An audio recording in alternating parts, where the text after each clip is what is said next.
you all for coming. I'm Katie Spurlock. I'm a former teacher and a former MCPS parent of two girls who needed a lot of extra tutoring in phonics in order to learn to read. And this experience made me passionate about the benefit of phonics practice for struggling readers and spurred me to create a website of phonics materials that parents could use at home. So I'm so excited to see all of you because I'm convinced that phonics practice has a real benefit for students who struggle with reading and spelling, and that this practice can absolutely be done by parents at home if they have phonics materials. So I want to thank some special people who are on the Zoom with me. First, Dr. Shawan Robinson, principal of Briggs Cheney Middle School. Dr. Robinson is also on the steering committee of Open Source Phonics and is helping to brainstorm how the content can grow to meet the needs of students of all ages. Second, Dr. DJ Bolger is here. Dr. Bolger is a literacy expert and a brain researcher. He is a professor at the University of Maryland, College Park, and the co-founder of the Maryland Initiative for Literacy and Equity, whose mission is to improve equity and reading outcomes in our state. We are going to hear a little more from him later about the brain and research. And we are also lucky at Open Source Phonics to have him on the steering committee. My friend Carrie Swenson is another advisor at Open Source Phonics, and I'm grateful for her being here. And most especially, thank you so much to the Parent to Go workshop team for putting these presentations on. So,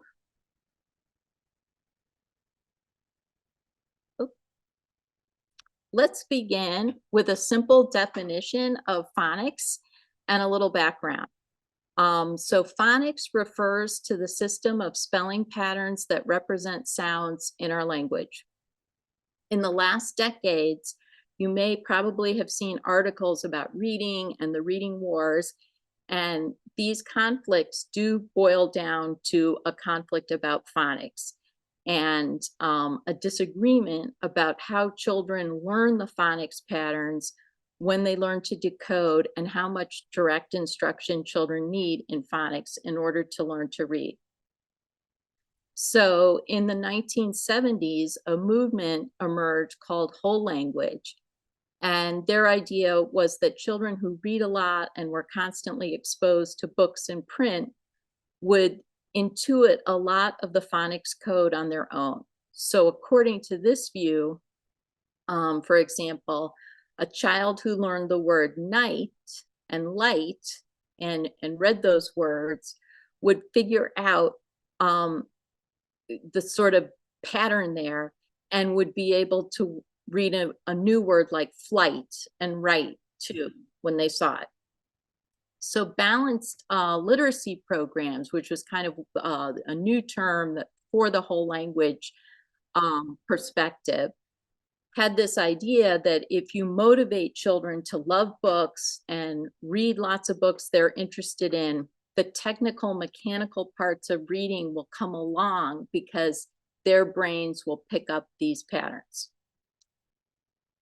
Now, this theory could never have had any influence in the world if it didn't actually work for lots and lots of children. Because in fact, there are estimates of maybe up to 30% of children who do learn to read this way. Their brains are good at picking up patterns. And so just what the whole language or balanced literacy people were saying would work, did work with them. And you've probably met parents who will just tell you, I don't know how Simon learned to read. We just found that we used to read to him, and then one day he was reading along. And as a mom whose kids really had to work hard for a number of years to learn to read, I was just thinking, my gosh, you know, how lucky are you? How lucky are these parents too? So the other side of the question is the sort of proponents of phonics, whoops, and direct instruction. So instead of seeing words and intuiting it and saying, oh, I see the connection here, you explicitly model and teach a child step by step. Here's the letter, here's the sound it makes, write the letter, and that's called explicit instruction. And their idea is that it takes explicit practice to learn the patterns. So in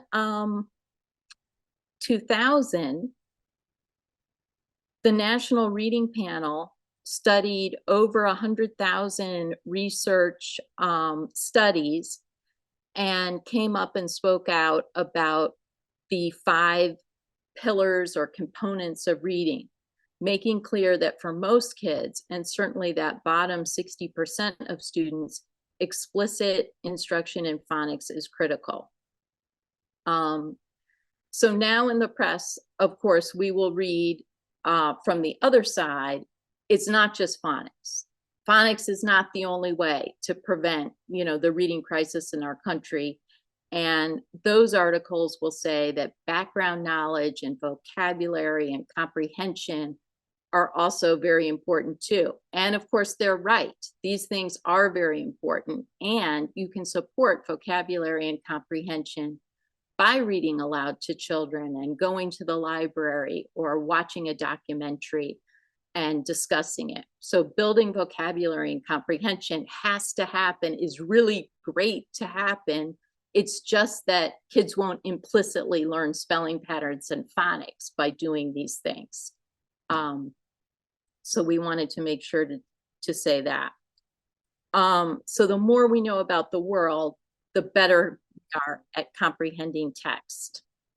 So the first skill that we see at the bottom of that list on the reading panel is phonemic awareness. And that's just a fancy word for speech sounds. So all babies learn to babble, learn their own languages and all the sounds in their language naturally.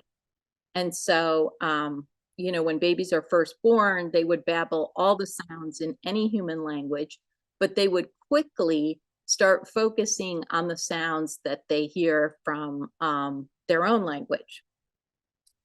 So in English, we have 44 sounds that make up our the sounds that we link together to make our words. We have 26 letters of the alphabet, so many of those sounds like or ooh or ow or or oi are made up of a combination of sounds or a combination of letters. Researchers can now study young children's phonemic awareness before they ever get to reading, and they've found that kids who have weaker phoneme awareness are more likely to have trouble reading when they get older. And we're going to talk more about phonemic awareness activities that appear in the lessons later, but an example of how you could help a child build phonemic awareness would be as simple as saying to the child, can you think of a word that rhymes with car? Okay. And let's say the child doesn't immediately think of a word. Okay, you could sort of prompt them by say, well, what holds the jelly we use? You know, and then maybe the child would say jar. That's working on phonemic awareness. Or you could say, can you think of a word that begins with sh? And kind of wait and see if the child can come up with that sound. And we'll talk more about oral brainstorming activities and sound play activities later on, because they're part of they're components of the lessons on open source phonics.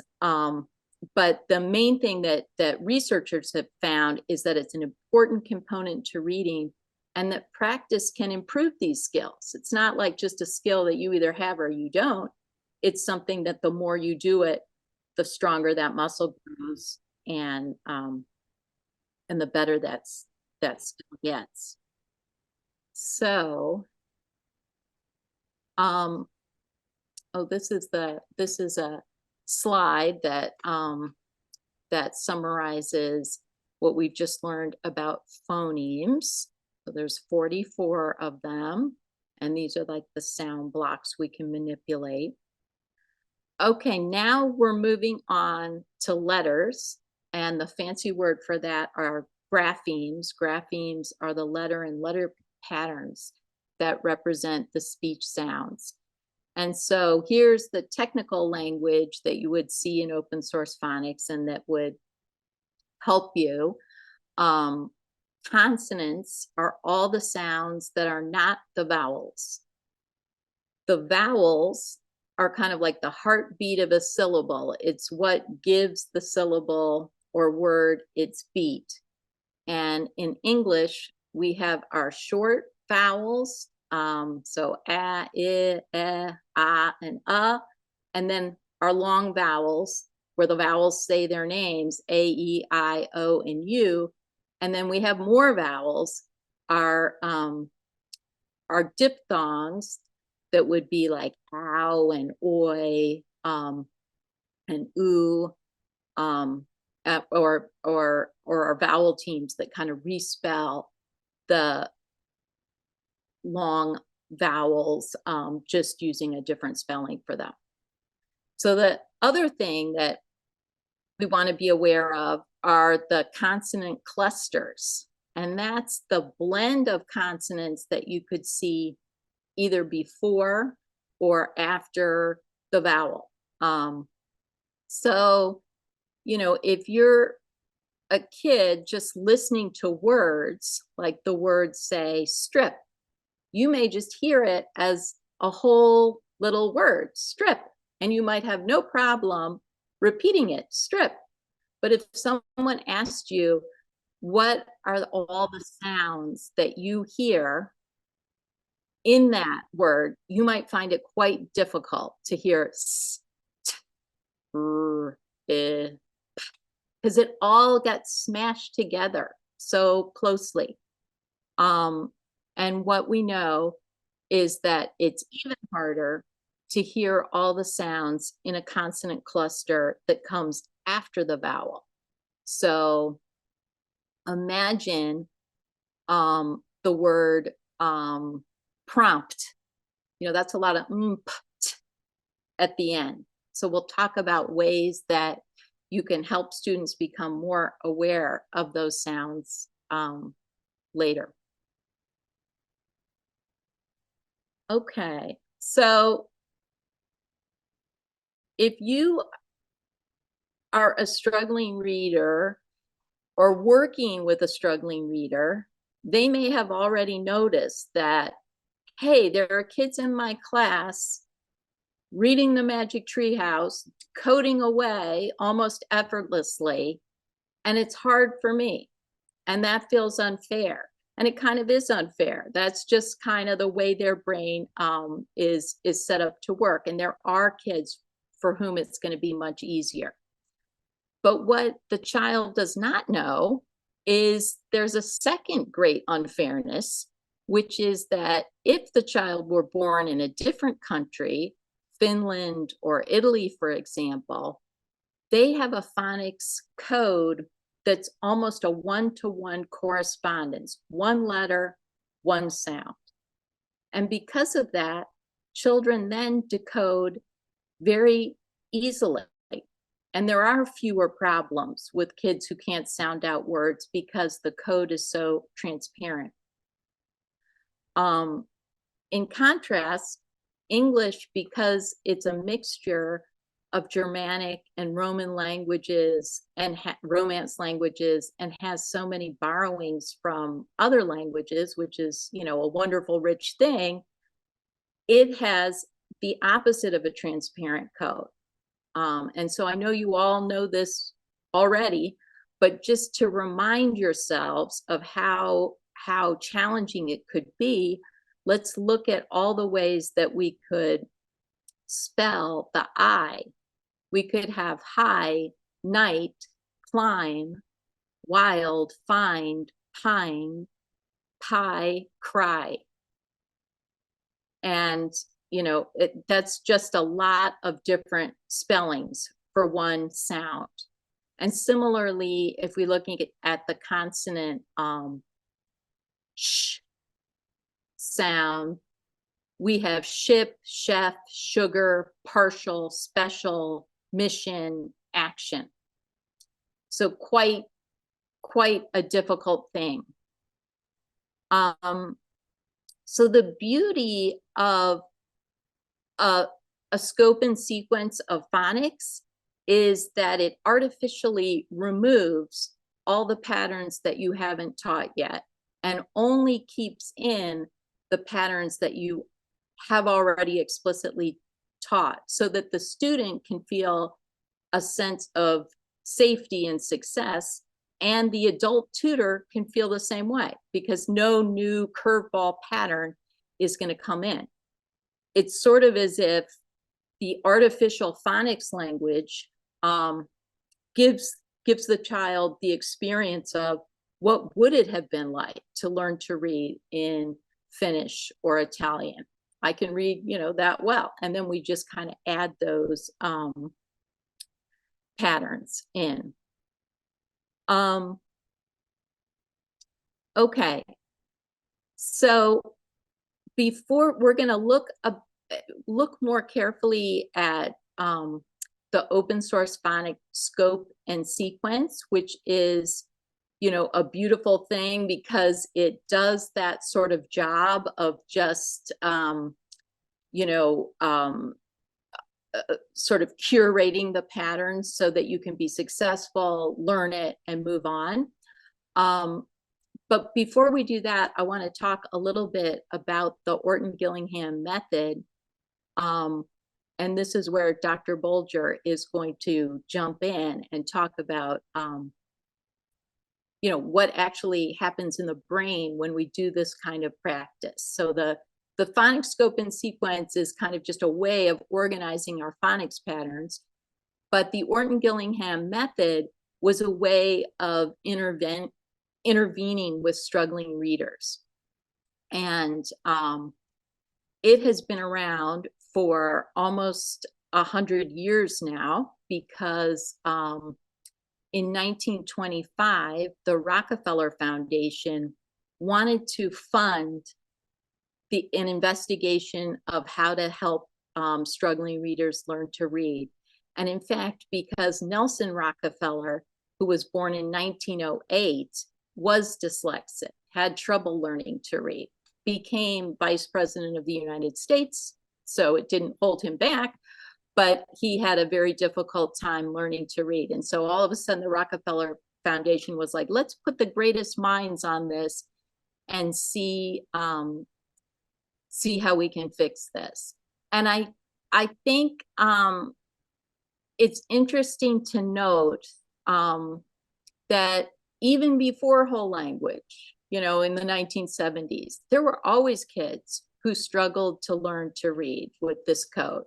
And so, you know, there's always going to be a need for more practice with phonics for some kids. So the secret sauce to the Orton-Gillingham method is that it combines back and forth reading and writing. So you're never just absorbing print, just reading, and you're not writing separately. You're always doing sort of breathe in, read, breathe out, write. And we hear in education the term multisensory. This way of doing things is just naturally multisensory because it involves so many senses. So if we think about decoding or reading, we can think of the eyes seeing the letters on a page, the brain saying, do I recognize those letters? Once you recognize the letters, do I connect them to sound? Then my mouth makes the sound, I say it aloud. I can blend those sounds together, blog. I hear the word now and I can think about it. Is this a real word? Have I ever heard this word? And then I can think about its meaning. I think my teacher mentioned that word. I don't know what she was talking about exactly, but I kind of think I know what it means. If we're spelling the word, we're going back and forth now. Things are moving in the opposite direction. I'm hearing a sound of a word. I'm not sure if I know the word. Is it a real word? And then I think about that meaning. I'm not sure. I could repeat the word blog, and that would help me to segment the sounds into letters. Blog. And I could use my hands and write the words and see the word. So I'm hoping that Dr. Bolger can just jump in a little bit and talk to us about, here's this method that was developed 100 years ago, but what do we know today about how kids who struggle to read best learn to read? So yeah, and I can talk just briefly about the fact that what we know that all kids benefit from obviously having that multisensory input, and that when we look at kids who struggle, so I've spent 25 years working on remediation and looking at what happens in the brains as kids are learning to read and how they when they struggle, what happens. But one of the key things that we see is that having putting together the spelling and the sound, the visual and the auditory, we actually see when you do that together and then also put writing together with that, we also know that making the mouth movements when you read, and so reading aloud actually has and saying those sounds aloud has a bigger benefit than just trying to say them silently in your head, especially at those early years, those early stages, and especially for those who are struggling readers. In fact, there was just a study that came out this week on that, again, showing that for struggling readers, reading aloud has a greater benefit than reading silently. And why that is because you're making those mouth movements, you're making those those lip movements when you say bah, you're putting those lips together and feeling that. So what we see in the brains of kids as they're learning, those who are successful, and in the interventions, the interventions that are most successful are those that put together that spelling and sound. That was one of the insights that Orton had back in the 1920s and 30s, and that really has formed the kind of basis for that Orton-Gillingham method. And there are lots of systematic phonics systems that have grown out of that Orton-Gillingham system since then, but they all maintain that component of putting speech to sound and sound to speech and having that multisensory input.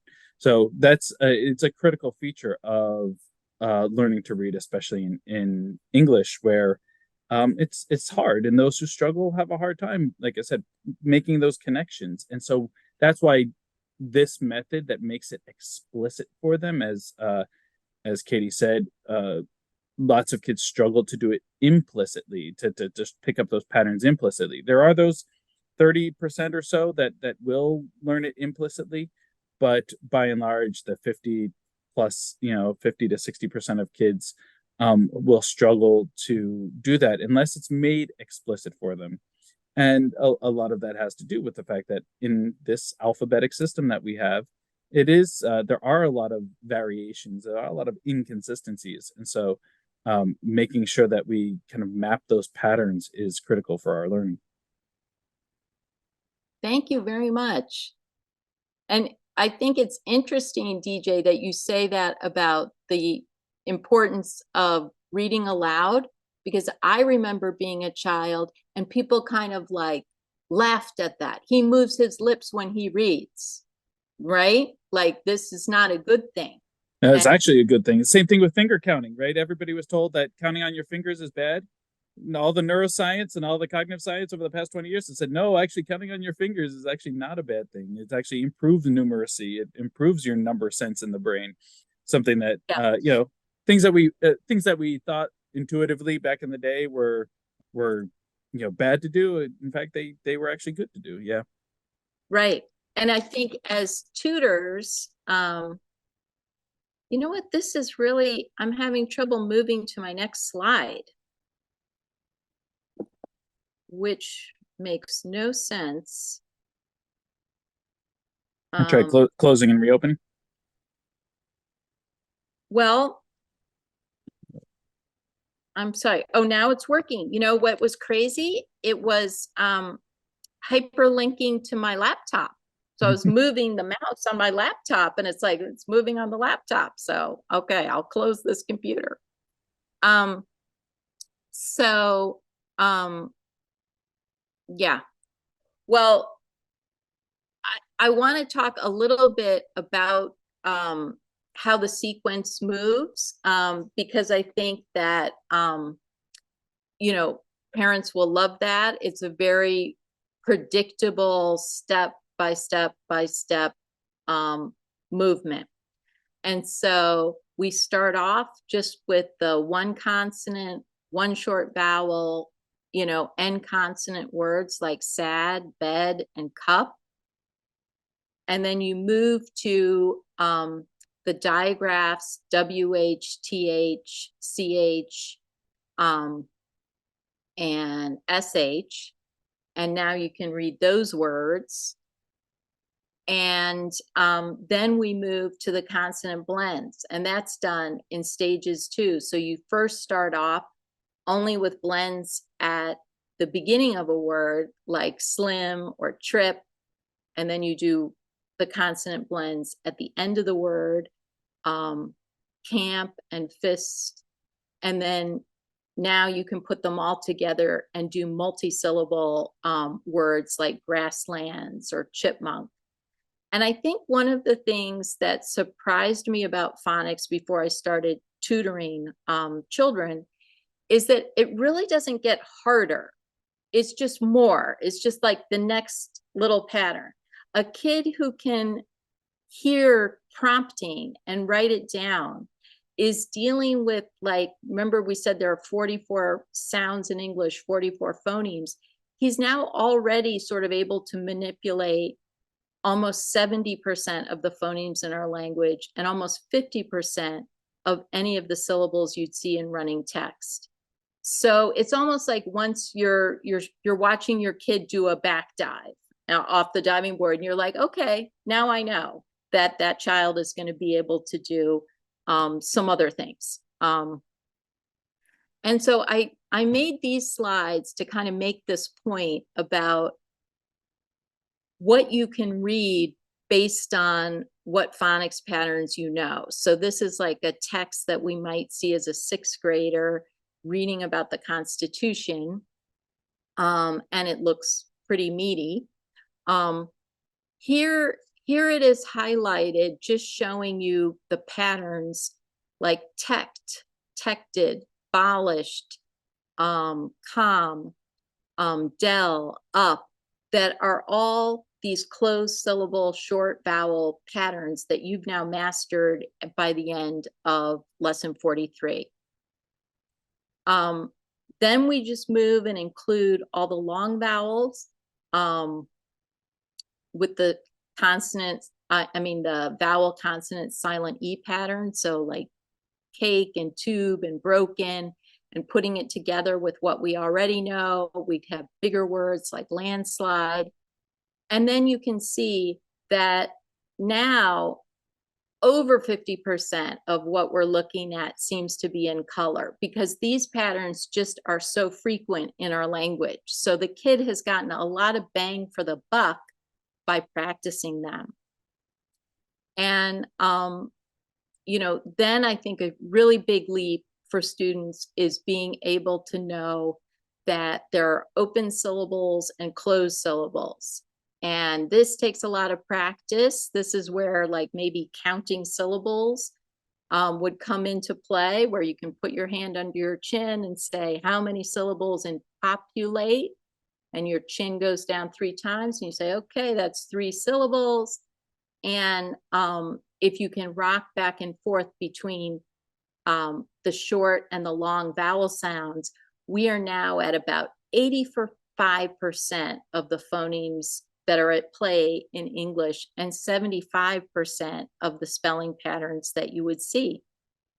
So the momentum now, if you were a struggling reader, is clearly on your side. And you're at about lesson 60. I'm going to go more quickly through the next slides because they're kind of just more show you that, more and more is added. Although this is a kind of important slide because it's not just phonics. Our language is also made up of what we call morphemes, the prefixes and suffixes, which are like meaning chunks. And as you can see, the most common prefixes and suffixes are now things that we can decode, like pre and pro and, less and ness. And so, that dramatically changes the way that we're reading because we're kind of so used to these little chunks, we see them and know their meanings. So yeah, more quickly, we now would move to the vowel teams, which are just alternate spellings of sounds we already know, because the OA makes just O, it's just another spelling. The EA makes E, and so on. And you can see that those vowel teams are in yellow, and that adds to what we can now decode and read. And finally, this is the last group I'm going to focus on, which is the R-controlled vowels, which are in a lot of words like bird and term and farm and born. And once we get to here, if we look at our passage from Wikipedia, it's almost entirely decodable. And that momentum then really does kick in so that now that, students are going to use context and other strategies to think about what they're reading. Okay, I wanted to say, Katie, can I just interject?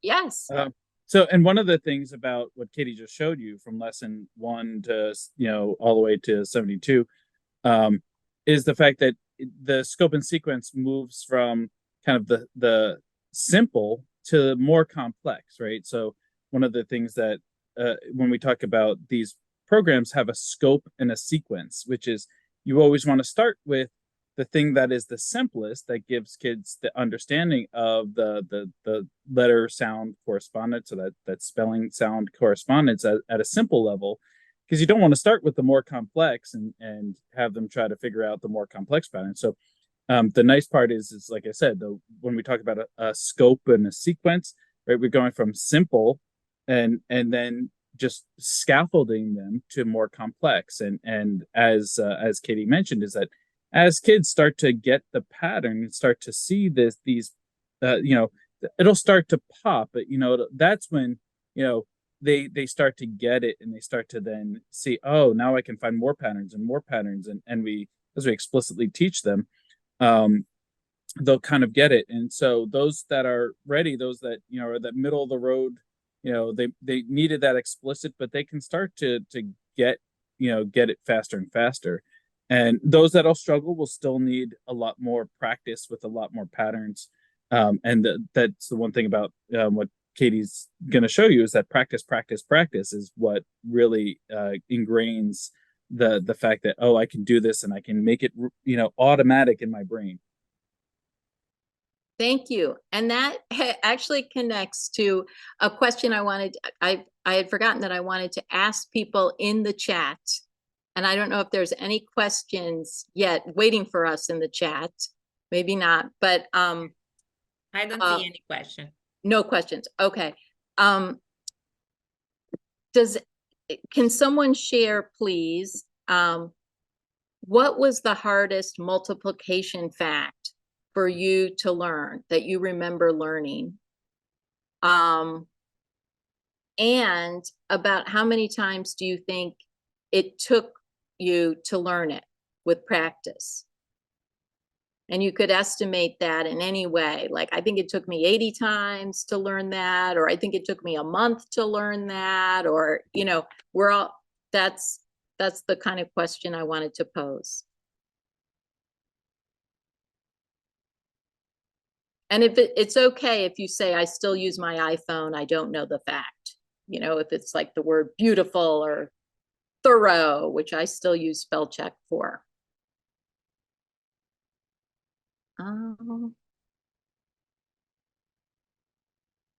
I don't see any response yet.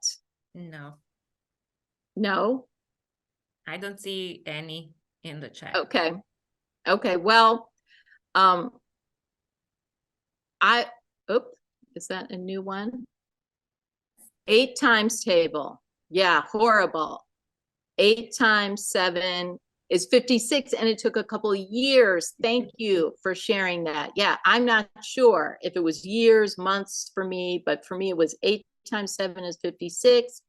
And for some reason, 9 times 6 is 54, which I hear now there's an easier way of learning 9 times 6 is 54.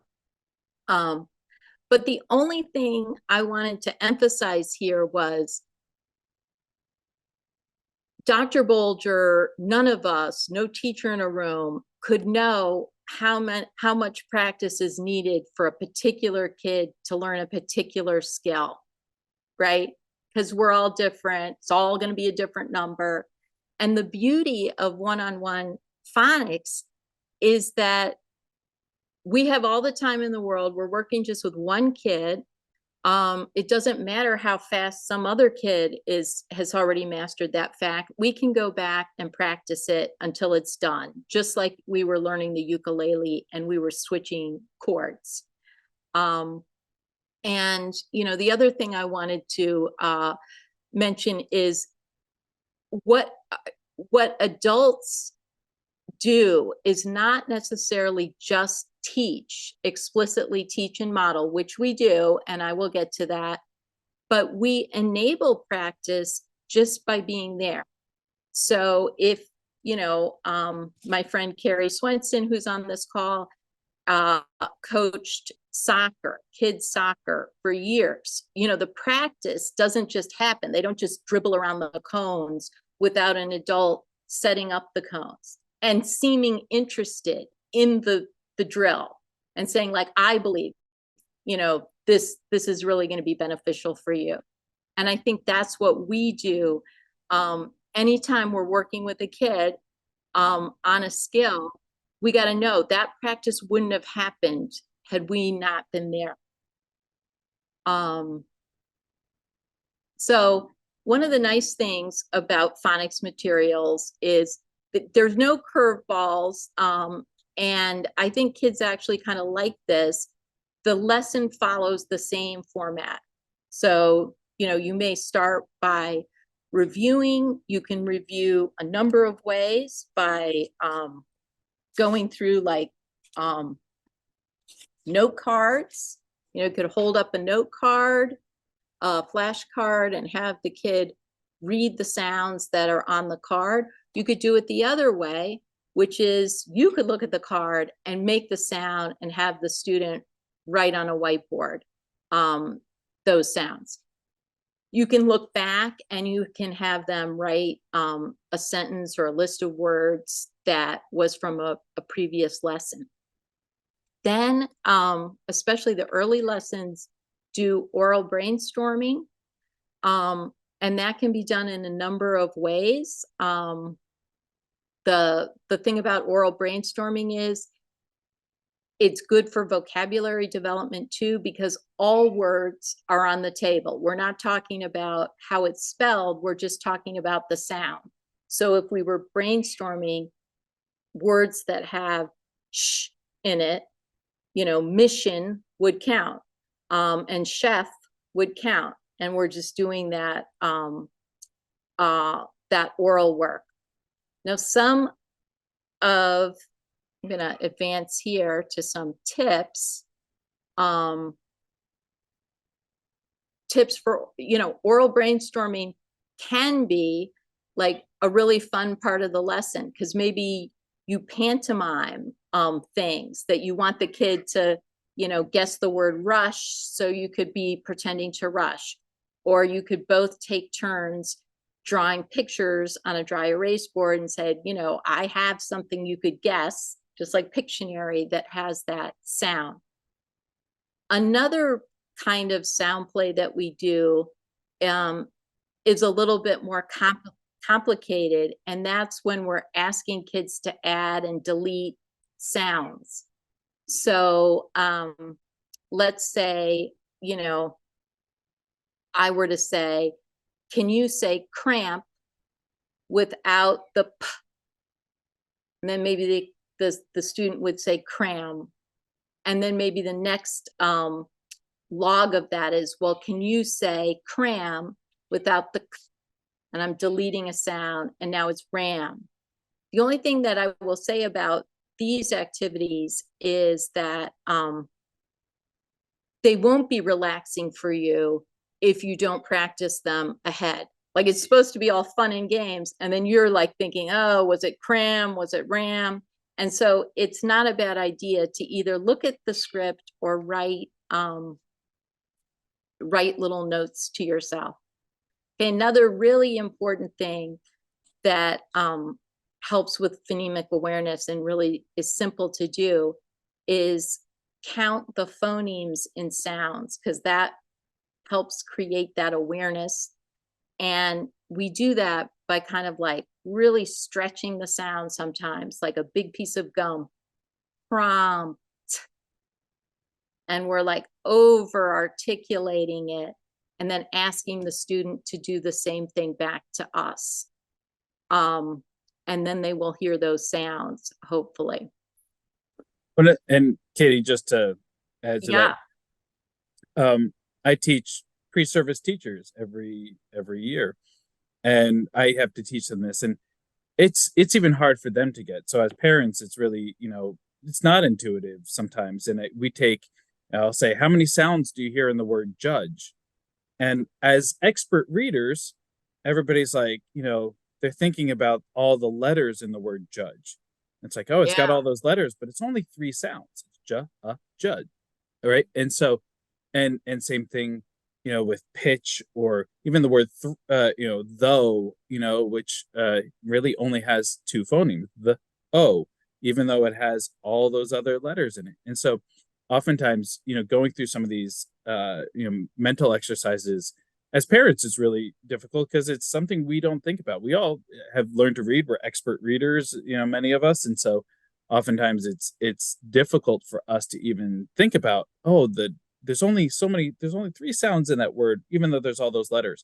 So we'll often conflate as expert readers, the number of letters with the sounds in the word. And that's what, you know, when you think about why your child is struggling and not understanding, right? Well, if I want to spell this word, why is it that I have all these letters there?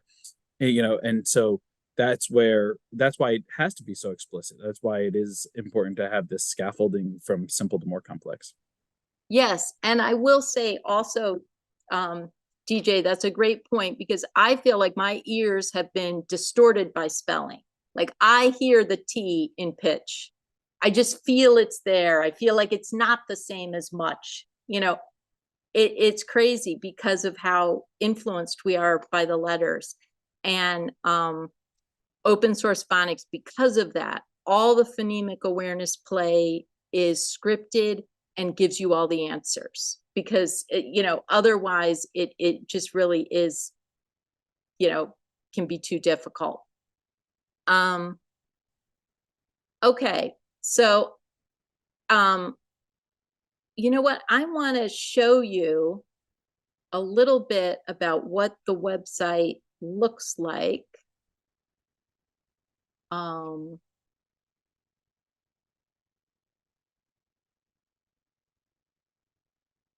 well, actually, I'll wait. I can do that right at the end here, I think. Tips for the high frequency words. We're going to have flashcards for words like the and for and of that we need to use to write sentences before we get to learn those phonics patterns. And a few of them just are completely unusual, like, oh, the spelling of makes no sense at all. It should be UV, or one should be spelled WUN. So some of them are never going to be patterns that we learn. But my tip here is that, make it fun. We have sometimes the high frequency word, they'll look at you like you're crazy because they're like, of course I know how to spell Y, WHY. And then it's like, great, we don't need a note card for that. You already know it. But if it's one that they don't know how to spell, like say there, I suggest, well, why don't you spell it in 5 different colors of markers on the dry erase board? And I don't make it a big deal if you cannot then spell it when it comes to writing from dictation, because it's not something that you can sound out and spell with your phonics skills. So then I'm just like, do you want the card? Here's the card. Look at the card for as long as you need it. And then, you can give up the card when you're ready. Because there are certain words like thorough that, you could tutor a kid for years and he may never spell that word.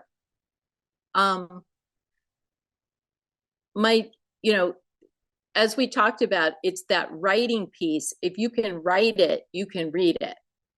Writing from dictation is an incredibly powerful thing and makes the child know how much of these skills he's really got down. One thing that I find myself saying in tutoring all the time is say it, because it's somehow me saying the word. They're not saying the word. They're not wanting to repeat the word. They would rather just, get on the dry erase board and start writing. But they're going to get clues from their mouth if they say it too.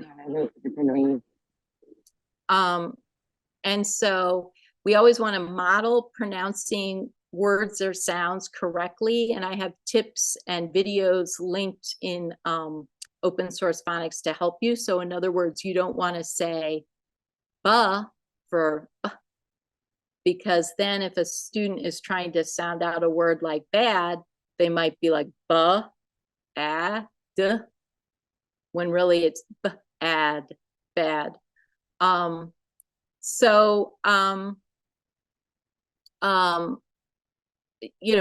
Another tip as you're enabling this practice, I think it will make the practice more fun if the student is not upset about making corrections. So I find most kids are not upset if they're writing on a dry erase board and they wrote a whole sentence and I'm like, this is fantastic. We only have to look at, let's say, 2 of these 7 words. You want the kid to think, this is fun. This is just part of learning it. And a lot of times a kid will say, don't tell me which, don't tell me, I will, I think I have a guess at where the problem is. Another thing that I find helpful is to read aloud